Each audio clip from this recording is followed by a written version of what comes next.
apologize for reading, but it shouldn't be a problem. Welcome to the channel. I'm Mark. This is Life's Too Hard. We all feel like that sometimes. That's why I wrote these books. Spiriting Around, a modern guide to finding yourself, which is basically about how to be an adult. CLAQ, C-L-A-Q, Creating Love and Asking Questions, because life is a question machine, which is about how to work with God. And Self-Respect, the solution to unsolvable problems, which is about how to keep a fair balance between yourself and creation. These books are available as ebooks online or can be ordered at your local bookstore. I'm going to read to you from them, starting with Spiriting Around. Don't worry you'll miss something. It's easy to jump around. And you may disagree, but that's okay. I don't mean to challenge you. I'm just asking you to think for yourself. Here we go.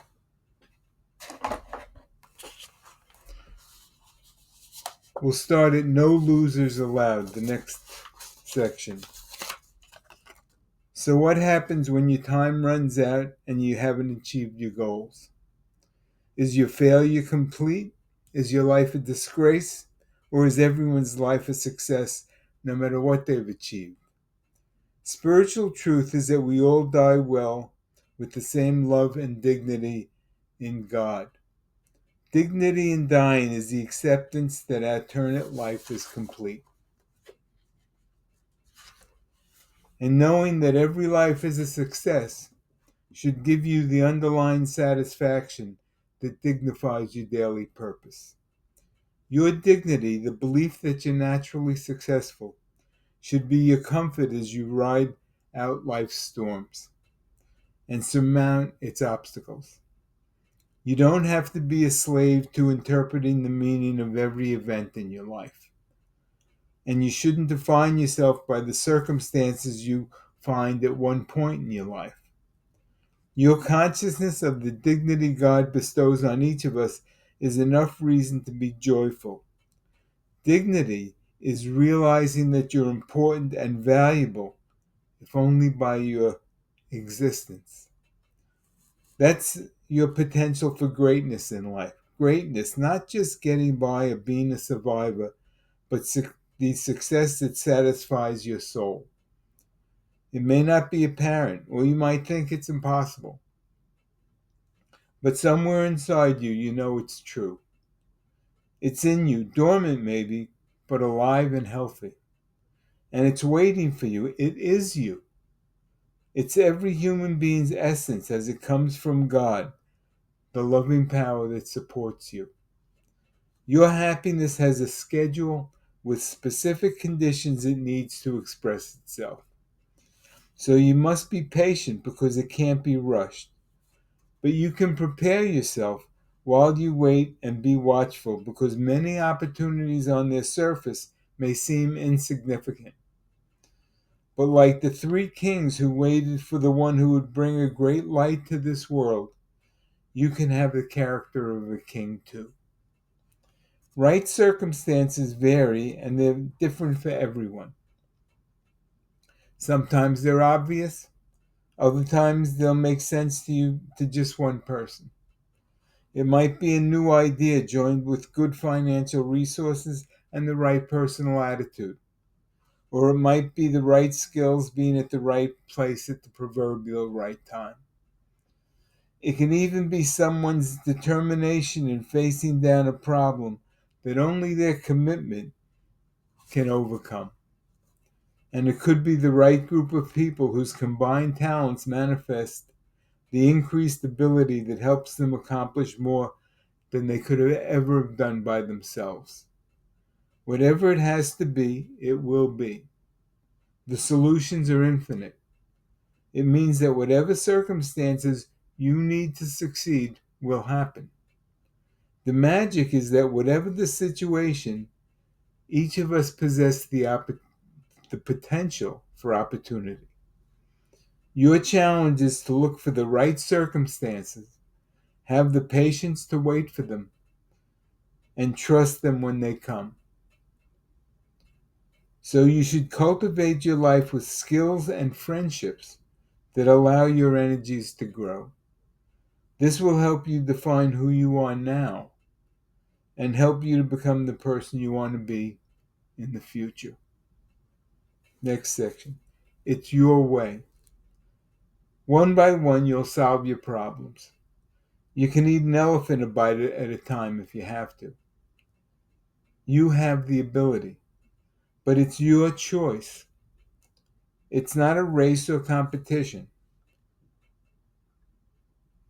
You can take whatever time you need to maintain a comfortable momentum. That means achieving success completely. And completeness means there's a right way of doing things. And you decide what the specifics are. But first, you have to define it to create it. Then you'll know when you have it. To start, just know that what's right is determined by you without you sacrificing your values. And getting by should never be enough. If you want to feel complete, it's your advantage. If you want to feel complete, it's your advantage to settle for nothing less. To have your happiness just the way you want it makes you stronger, even if it takes you longer. You have reasons for your requirements, even if you're not conscious of them.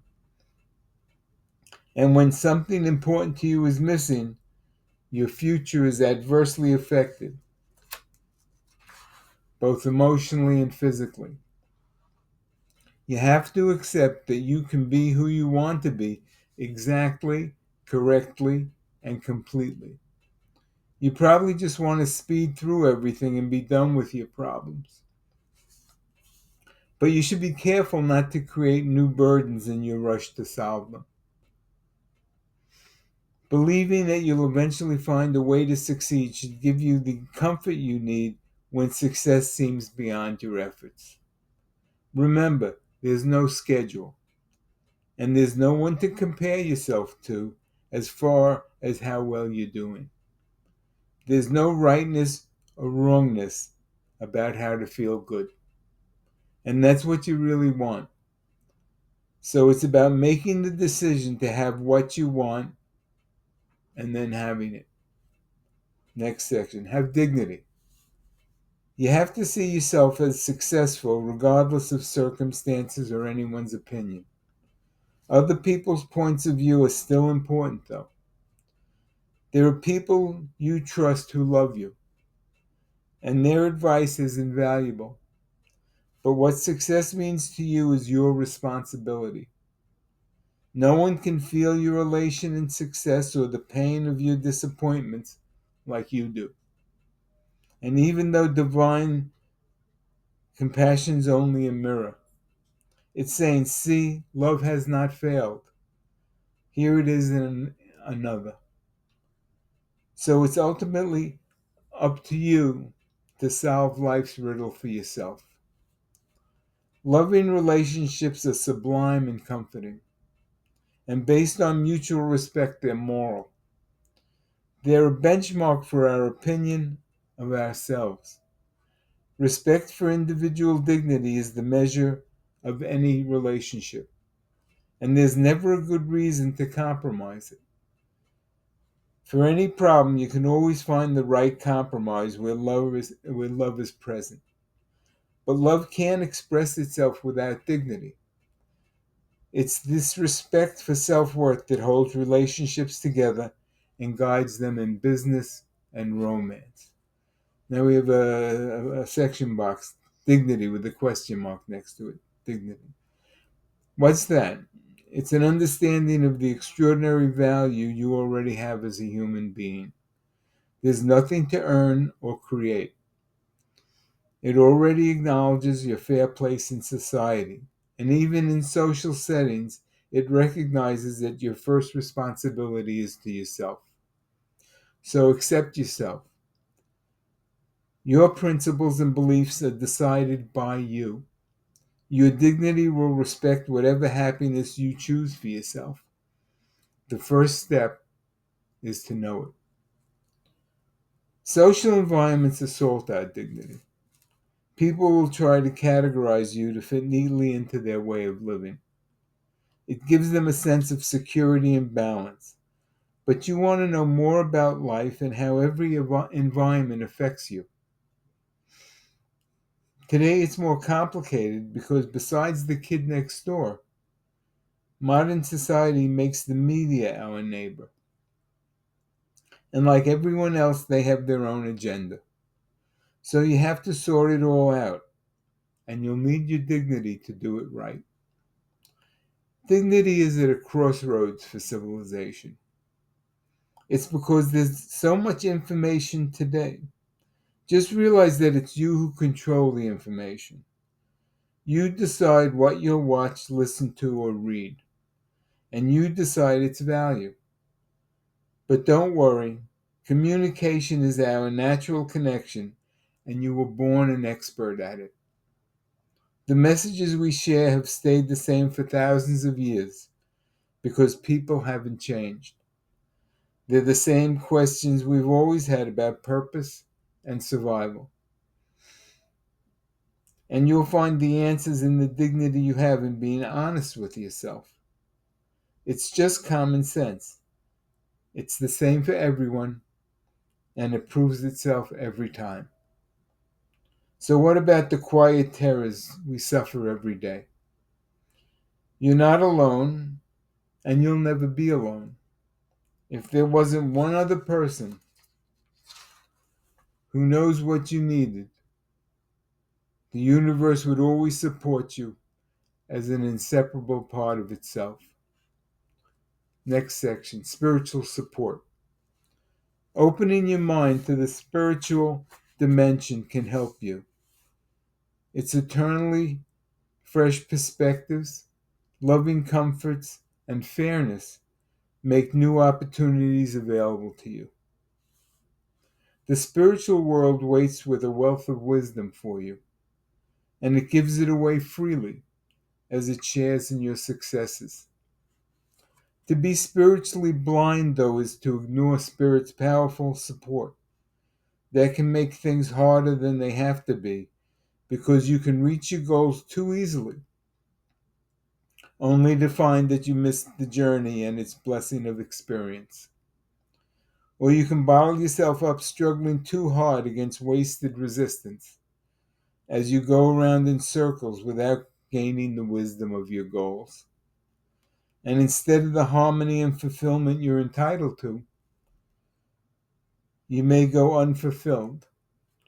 And you'll waste a lot of time and effort that could have been used to accomplish other things you want. We'll finish there and just signing off. That's it for now. Thanks for spending some time with me. I hope you found it worthwhile. I hope you were intrigued and inspired. I enjoy sharing what I spent my whole life learning. Now I pass it along to you so you can make your life easier. I appreciate your comments and suggestions. Remember to subscribe. Hope to see you all next time. All the best.